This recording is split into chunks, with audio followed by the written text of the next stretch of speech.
The curtain rises.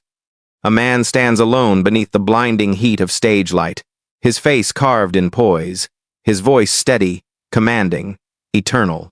To the world, he is Sir Laurence Olivier, the greatest actor of his time, the knight who turned Shakespeare into cinema, perfection made flesh. But behind that composure, behind the thunder of applause, something inside him trembles. For decades, audiences believed they were watching genius. Few realized they were also witnessing escape. Every line he spoke, every mask he wore, was a plea to stay hidden because offstage, there was pain too vast to play and love too broken to repair. They called him a legend. He called himself a fraud of feelings. And as the spotlight followed him through triumph and tragedy, he carried one secret heavier than fame itself. That acting wasn't what he did to live, it was how he survived. What happens when the stage becomes the only place a man dares to exist? Long before he became Sir Laurence Olivier, he was a boy from Dorking, England, restless, meticulous, haunted by a need to be seen. On the grand stages of London, he found his language, Shakespeare. Through Hamlet's torment, Othello's jealousy, and Richard III's hunger for power, he built a legend brick by brick, each role sharper, grander, more consuming than the last.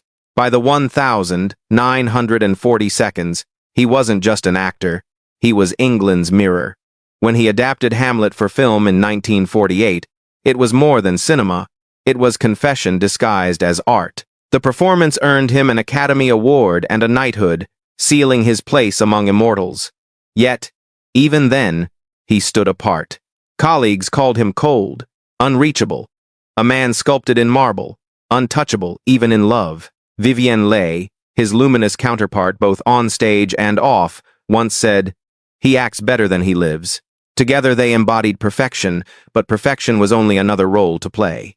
As fame grew, so did the silence behind it, a silence that would one day swallow him whole. He was the man who gave the world its greatest performances, yet could never find peace in his own. But what hid behind the brilliance of that voice? What truth lived in the shadows of a legend? Before the world saw the legend, there was only a boy restless, awkward, and endlessly curious. Laurence Olivier was born in 1907, the son of a strict Anglican clergyman whose sermons echoed through their quiet English home. Discipline, faith, and duty were his father's gifts and his chains. Acting, in contrast, was rebellion disguised as art. It was the one place he could feel emotion without being punished for it. He began his journey at the Central School of Speech and Drama, a world of voices and gestures where he discovered a terrifying truth. When he performed, he disappeared. It was intoxicating. The audience didn't see Laurence anymore, they saw Hamlet, Henry V, or whoever he chose to be. And for a man who feared himself, that disappearance felt like freedom. By the 1,930 seconds, his name was carved into the heart of the British stage. Critics called him the storm in human form. He wasn't acting, he was living through the words of others. His partnership with Vivien Leigh during Romeo and Juliet transformed his career and his heart. Together, they radiated beauty and danger, two meteors bound to collide. Hollywood soon called. In Wuthering Heights, 1939, he brought to life a passion so raw it transcended the screen. The world crowned him a star. England called him their pride. Yet inside, he whispered to himself that he still hadn't earned the applause. Every success only deepened his hunger to prove, to perfect, to escape. The stage became his church, his battlefield, and his hiding place.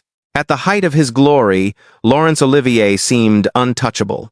His name drew reverence, his performances rewrote the boundaries of art, and his face became the standard of English poise. Yet behind the flawless diction and iron control was a man quietly unraveling. The same discipline that made him great also suffocated him.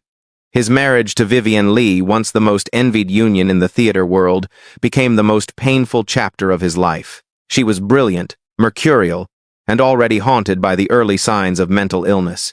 Their love burned bright, too bright, consuming the air around them. On stage they were gods.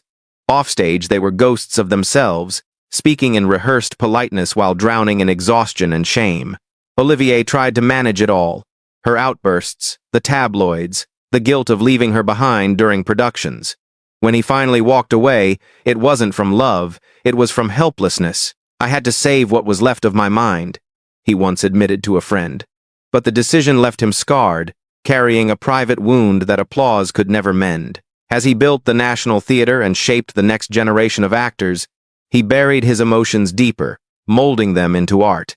Every performance became confession through disguise, a desperate act of control over the chaos he couldn't fix in real life. The world celebrated a genius. He saw only a man playing the role of one. Time, once his stage companion, began to turn against him. In the 1,960 seconds, the great Laurence Olivier was no longer just the titan of Shakespeare, he was an aging man, with a body that betrayed his will. A terrible onset accident left him with chronic pain, and years of physical exhaustion gnawed at his once perfect poise. Then came the quiet diagnosis: cancer. He chose silence over sympathy. Only a handful of confidants knew. To the rest of the world, he remained indestructible. He continued to act, refusing to yield. Each performance was a battle between spirit and flesh, a duel no audience could see. When his hands trembled, he turned it into character work. When pain made him stumble, he made it part of the role. Acting, once his escape, had become his armor. Behind the mask, he could still be whole. But isolation crept in. The young actors he had trained now filled the stages he once dominated. Directors hesitated to cast him, fearing the myth had become too heavy for the frame of a man. Journalists whispered that his brilliance was fading. Olivier responded with another performance. Calm, witty, untouchable while inside, fatigue and illness hollowed him out. In those final public years, he became a paradox. A man applauded for vitality while fighting to breathe between scenes. He never asked for pity. He simply returned to the stage, again and again, as if he could outperform mortality itself. The audience saw a legend standing tall. Only the shadows knew he was holding on by will alone. By the late 1,970 seconds, the lights around Laurence Olivier began to dim, not because the world forgot him, but because he was quietly walking away. The man who had once commanded every spotlight now chose solitude, disappearing between treatments, declining interviews, and avoiding cameras. He called it rest. Those who knew better understood it was retreat. Cancer had returned, spreading through his body with the same persistence that once drove his genius. Yet he refused public sympathy. Even as his health waned, he took on small film roles, each one a farewell in disguise. In Marathon Man, 1,976, his portrayal of a ruthless ex-Nazi was so chilling that no one realized he could barely stand between takes. He masked his frailty with precision, transforming pain into performance. He lived out his final years in quiet dignity, surrounded by family but mostly alone. His voice, once the sound of British theatre, grew softer, more fragile, like a memory fading on tape. When he finally passed in 1989, the news shocked a nation that hadn't known how much he'd been suffering. The official statements were brief, restrained, respectful, just as he would have wanted. No grand speeches, no final curtain call, only the echo of applause that seemed to linger in the air long after he was gone. The greatest actor of his age had exited the stage as he had lived gracefully, privately, and with secrets only the dark could keep. Laurence Olivier left behind more than films and trophies. He left a blueprint for what it means to disappear into art. Generations of actors still study his movements, his diction, his relentless pursuit of truth through illusion. But his real legacy is quieter, harder to define. It lies in the haunting precision of his eyes, the way he could make despair sound noble or transform cruelty into tragedy. Even after his passing, his work remains sacred ground. Hamlet, 1948, is still studied as the ultimate marriage of theater and cinema. Richard III echoes with the seductive chill of ambition. His voice, measured, thunderous, yet fragile at its edges, continues to haunt rehearsal rooms across the world. Yet those who look closer sense the melancholy beneath his mastery. The same perfection that immortalized him also imprisoned him. He never allowed himself to fail, to falter, to feel freely. Perhaps that is why his art endures, because within every flawless line there is a tremor of pain he never resolved. He once wrote, "The actor should never be himself." And perhaps that was the only way he knew to live, to become everyone but Laurence. Even now, decades later, his shadow remains on every stage, not as a ghost, but as a question. What does greatness cost when you give yourself entirely to it?